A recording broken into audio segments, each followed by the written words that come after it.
Assalamualaikum warahmatullahi wabarakatuh. Selamat siang, salam sejahtera untuk kita sekalian. Om Swastiastu.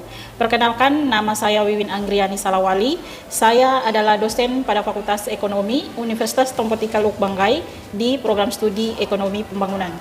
Pada kesempatan kali ini, saya akan menyampaikan salah satu mata kuliah yang saya ampuh, yaitu mata kuliah Ekonomi Keuangan Daerah. Mata kuliah ini dilaksanakan pada semester 6, yaitu semester genap, yang merupakan mata kuliah wajib konsentrasi ekonomi publik dan keuangan daerah dengan bobot 3 SKS. Prasyarat wajib lulus mata kuliah teori ekonomi makro pada semester 2, ekonomi publik pada semester 4, dan ekonomi pembangunan 2 pada semester 5. Deskripsi mata kuliah ekonomi keuangan daerah. Dalam mata kuliah ini dibahas tentang desentralisasi fiskal, keuangan daerah, anggaran pendapatan dan belanja daerah atau APBD, penyusunan anggaran APBD, penerimaan daerah, analisis potensi penerimaan dari PAD, pengeluaran daerah, laporan keuangan daerah, serta kinerja keuangan daerah. Capaian pembelajaran. Dalam capaian pembelajaran ini, mata kuliah mahasiswa menunjukkan sikap bertanggung jawab atas pekerjaan di bidang keahliannya secara mandiri. Yang kedua, mampu mendefinisikan dan mengidentifikasi konsep-konsep dari teori-teori keuangan daerah. Yang ketiga, mendalami dan mengaplikasikan konsep-konsep keuangan daerah dalam kasus-kasus terkait dengan perumusan. Yang keempat, menyusun laporan keuangan daerah dan menganalisis kinerja keuangan daerah. Materi pembelajaran. Pendapatan asli daerah terdiri dari pajak daerah, retribusi daerah, hasil pengelolaan kekayaan daerah yang dipisahkan, dan lain-lain PAD yang sah. Yang kedua, dana perimbangan terbagi atas dana alokasi umum, dana alokasi khusus, dan dana bagi hasil. Yang ketiga, lain-lain pendapatan daerah yang sah. Dalam sistem proses pembelajaran saat ini saya masih melakukannya secara daring. Dalam proses pembelajaran, saya selalu mengawali dengan mereview materi sebelumnya dan selanjutnya masuk pada materi inti, yang dilanjutkan dengan tanya jawab antara saya dan mahasiswa dan diakhiri dengan memberikan motivasi kepada mahasiswa yang berkaitan dengan pokok bahasan sebagai closing statement. Metode pembelajaran pada mata kuliah ini yaitu pertama, metode klasikal atau konvensional. Dalam metode ini, dosen menyampaikan materi kuliah dan mahasiswa mengikuti perkuliahan yang kemudian dilakukan evaluasi belajar berupa tugas perkuliahan, UTS, dan UAS. Yang kedua, metode problem based learning, yaitu menekankan pada keaktifan mahasiswa dalam belajar mandiri, kemudian membentuk suatu kelompok diskusi, serta membuat laporan dan mempresentasikannya. Penilaian dilakukan secara menyeluruh, termasuk keaktifan, kemampuan diskusi dan presentasi, kesesuaian materi, dan capaian pembelajaran. Interaksi dengan mahasiswa. Interaksi melalui teknologi, yaitu salah satu teknologi yang ada di Universitas Tompo Tika Lukbanggai. Yang pertama adalah e-kampus. Dalam e-kampus ini, dosen menginput pokok bahasan mata kuliah yang diampu. Yang kedua, memberikan tugas secara online. Dan yang ketiga, menginput nilai, baik itu nilai tugas, UTS maupun UAS. Kedua adalah melakukan pembimbingan akademik dan skripsi, melakukan pengabdian kepada masyarakat antara dosen dan mahasiswa. Dalam sistem penilaian pada mata kuliah ini, kehadiran 25%, tugas 15%, UTS 30%, dan UAS 30%. Berikut adalah cuplikan dari video pengajaran saya. Selamat menyaksikan. Assalamualaikum warahmatullahi wabarakatuh. Selamat pagi. Waalaikumsalam warahmatullahi wabarakatuh. Iya, salam sejahtera untuk kita sekalian. Waalaikumsalam warahmatullahi wabarakatuh. Waalaikumsalam warahmatullahi wabarakatuh. Warahmatullahi wabarakatuh.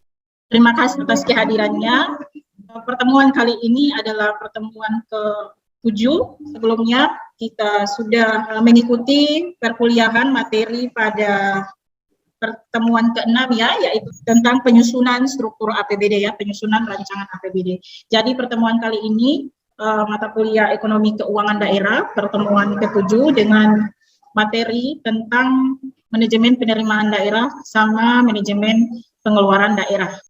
Jadi di pertemuan sebelumnya, pertemuan ke-6 yaitu tentang struktur APBD, teman-teman sekalian sudah tahu ya bagaimana struktur APBD itu, yaitu terdiri dari 3, yaitu yang pertama ada kelompok penerimaan daerah, yang kedua ada kelompok pembiayaan, dan yang ketiga ada kelompok pengeluarannya atau belanja daerah. Itu 3 item besar pada anggaran pendapatan belanja daerah. Dan tujuan dari sebenarnya pembelajaran ini yaitu agar mahasiswa bisa menjelaskan manajemen dari penerimaan daerah itu apa saja. Yang kedua, mahasiswa dapat menjelaskan tentang manajemen dari pengeluaran daerah itu apa saja, kemudian bisa membandingkan manajemen dari penerimaan dan pengeluaran daerah. Nah, kemudian yang berikutnya adalah kita membahas tentang manajemen penerimaan daerah. Nah, di penerimaan daerah ini, kenapa itu dilaksanakan? Karena memang dalam pelaksanaan otonomi daerah ini cukup membawa dampak dalam pengelolaan keuangan daerah ya. Anggap saja kita membahas tentang APBD di Kabupaten Banggai, atau teman-teman sekalian yang nanti akan ke sana, ke kampungnya, nah, bisa lihat langsung bagaimana kondisi anggaran pendapatan belanja daerah dari masing-masing daerah kalian ya. Jadi bisa dilihat di situ dalam bentuk penerimaannya, kemudian ada pembiayaannya seperti apa, besarannya, kemudian ada bidang pengeluarannya atau belanja daerahnya ya. Nah, di sini di penerimaan daerah itu diberi kewenangan yang sangat besar dalam mengatur dan mengelola keuangannya sendiri. Jadi kita karena sudah otonomi daerah, jadi semuanya itu diberikan kewenangan dari pusat ke daerah untuk mengelola keuangannya sendiri ya, melalui APBD itu. Berikutnya yaitu tentang APBD ini, itu diatur dalam Undang-Undang Nomor 32 Tahun 2004, itu yang kemarin ya, yang lama. Kemudian ada juga Undang-Undang Nomor 23 Tahun 2014. Jadi ini yang baru tentang pemerintahan daerah, gitu ya. Jadi kalau di Undang-Undang Nomor 32 itu sebenarnya sama persis isinya di dalam, hanya saja kalau di Undang-Undang Nomor 32 itu di pasal 55 dan Undang-Undang Nomor 23 itu pasal 282. Jadi yang menyebutkan bahwa urusan pemerintahan itu menjadi kewenangan daerah ya, yang didanai dari anggaran pendapatan belanja daerah. Jadi semua urusan yang ada di daerah itu semuanya dibebankan pada anggaran pendapatan belanja daerah. Nah, yang kedua yaitu urusan pemerintahan menjadi kewenangan pemerintah di daerah itu didanai dari dan atas beban dari APBN. Jadi ada turun dulu sebenarnya dari APBN dulu, kemudian masuk ke APBD ya.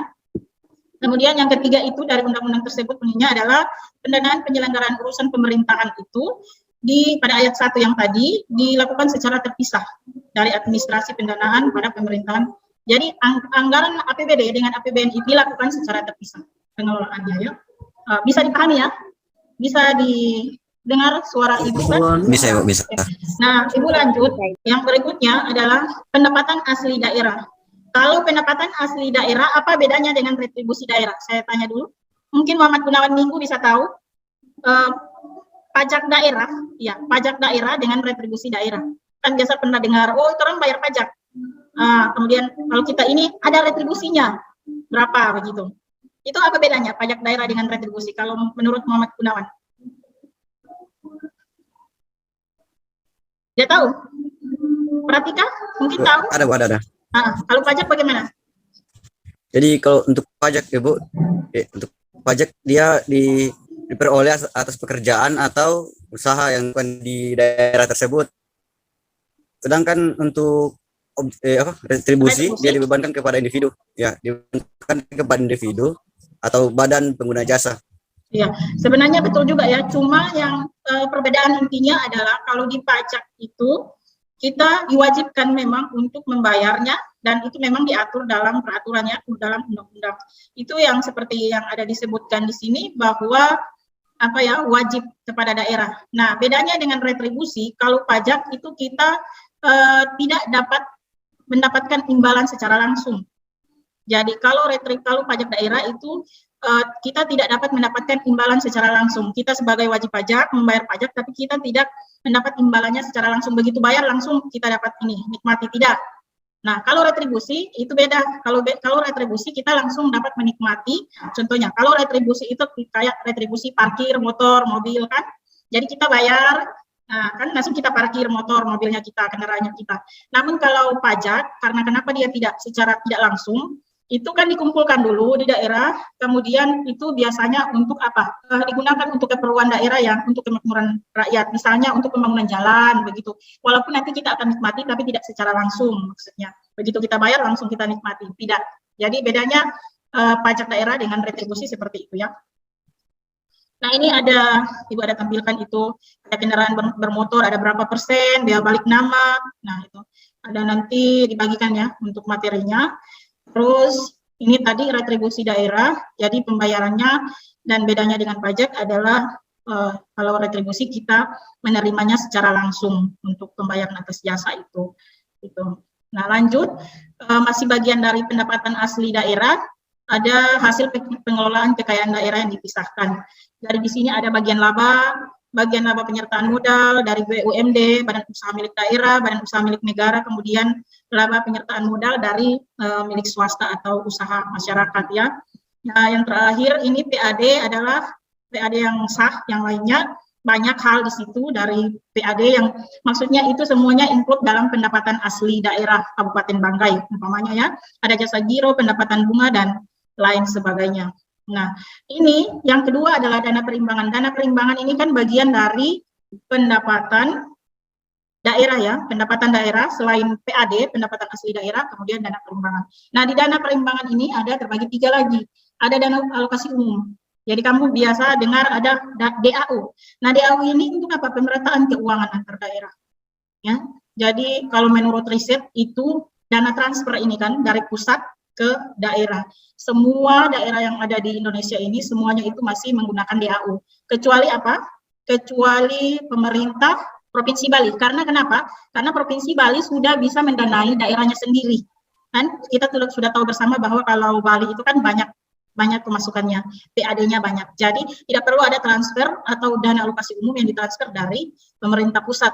Jadi mereka sudah bisa membiayai daerahnya sendiri lewat pendapatan asli daerah. Paham kan? Jadi semua provinsi itu masih dapat DAU, kecuali menurut riset ada 2, yaitu Provinsi Bali dengan Provinsi Jawa. Jawa Timur atau Jawa Tengah.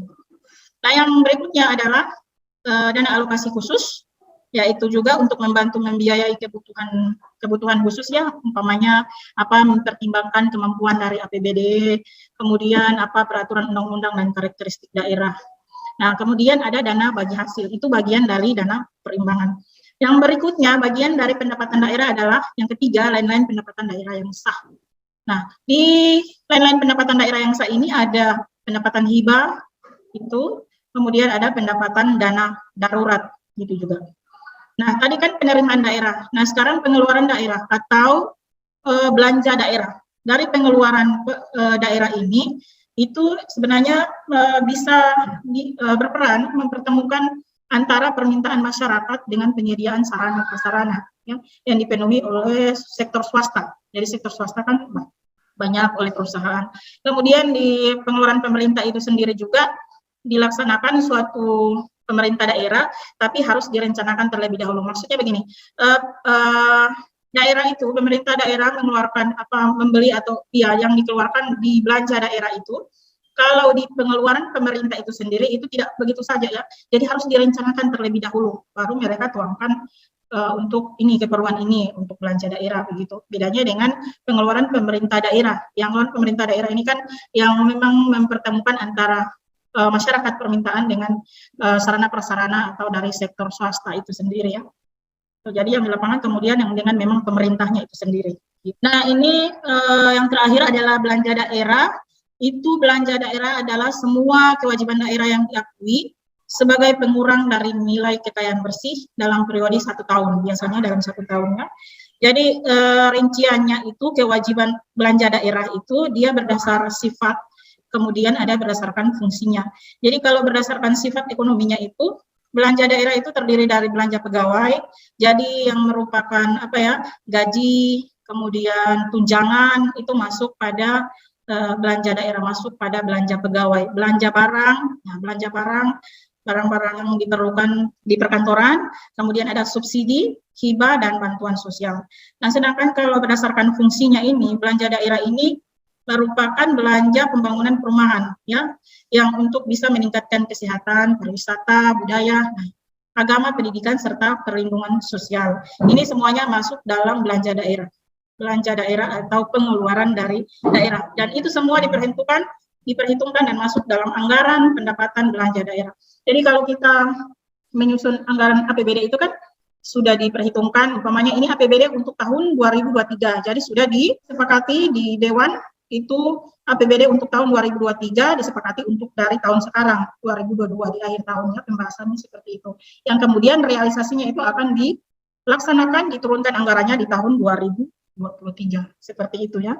Nah ini ada belanja daerah, juga ada yang namanya belanja tidak langsung, kemudian ada belanja langsung. Sebenarnya ini hanya pengelompokannya saja ya. Jadi kalau belanja tidak langsung ada belanja pegawai, ya. Kemudian kalau belanja langsung juga ada belanja pegawai yang berupa upah atau honorarium. Pada saat ketika mereka bekerja, sehari 2 hari langsung ada honorariumnya. Belanja langsung. Belanja modal ini seperti membeli aset dari perkantoran, mungkin membeli tanah atau membeli perkantoran, komputer, apa semua, itu masuk pada belanja modal ya. Nah, pertemuan kali ini yang membahas tentang penerimaan daerah sama pengeluaran daerah, yang memang pada intinya semuanya masuk dalam anggaran pendapatan belanja daerah ya. Jadi ada penerimaan daerah, ada pembiayaan daerah, kemudian ada pengeluaran daerah. Nah, kalau dari penerimaan ada 3, yaitu pendapatan asli daerah, kemudian ada dana perimbangan, kemudian dengan ada pendapatan PAD yang sah. Kalau di pengeluaran ada belanja langsung, belanja tidak langsung ya, seperti itu. Nah, sampai di sini ada yang mau ditanyakan? Mungkin siapa ya? Maharani? Maharani mungkin ada yang ditanyakan bagaimana APBD-nya? Ada? Tidak, Ibu, tidak. Tidak ada. Pratika? Tidak, Ibu. Ya, Ibu. Assalamualaikum warahmatullahi wabarakatuh, Ibu. Waalaikumsalam warahmatullahi wabarakatuh. Ibu, itu belanja yang tidak langsung dengan langsung itu boleh dijelaskan, Ibu? Belanja langsung dengan belanja tidak langsung. Ya. Nah ini, kalau terima kasih ya Ucok. Ini pengelompokan belanja. Yang dimaksud di sini adalah ada belanja tidak langsung dan belanja langsung. Nah, kalau di belanja tidak langsung itu merupakan belanja yang dianggarkan tidak terkait secara langsung dengan pelaksanaan program dan kegiatan. Jadi umpamanya programnya nanti berlangsung sebulan atau 2 bulan ya, belanja tidak langsung, dan kemudian itu sudah dipersiapkan memang. Nah, pada nanti pelaksanaan program itu sudah ada untuk anggarannya seperti itu. Nah, kalau belanja langsung yang terkait langsung dengan pelaksanaan program dan kegiatan. Mungkin teman-teman yang lain bisa tahu kalau di sini yang dimaksudkan belanja langsung dengan pelaksanaan program dan kegiatan, contohnya seperti apa biasanya? Jam kita melaksanakan program ini langsung ada pendanaannya. Begitu. Contohnya seperti apa? Mungkin Sri Rahayu bisa tahu? Seperti apa?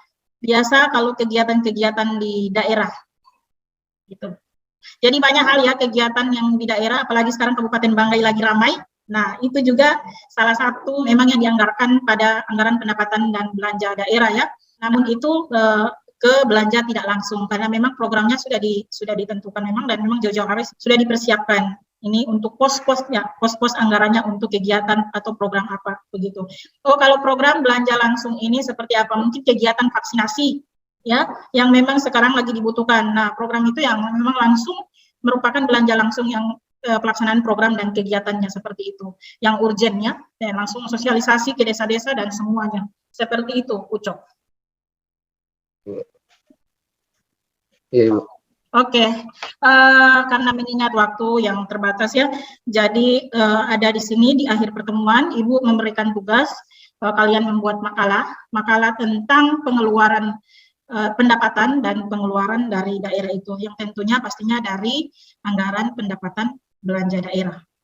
Ya boleh ya, minggu depan nanti dikumpulkan seperti itu ya.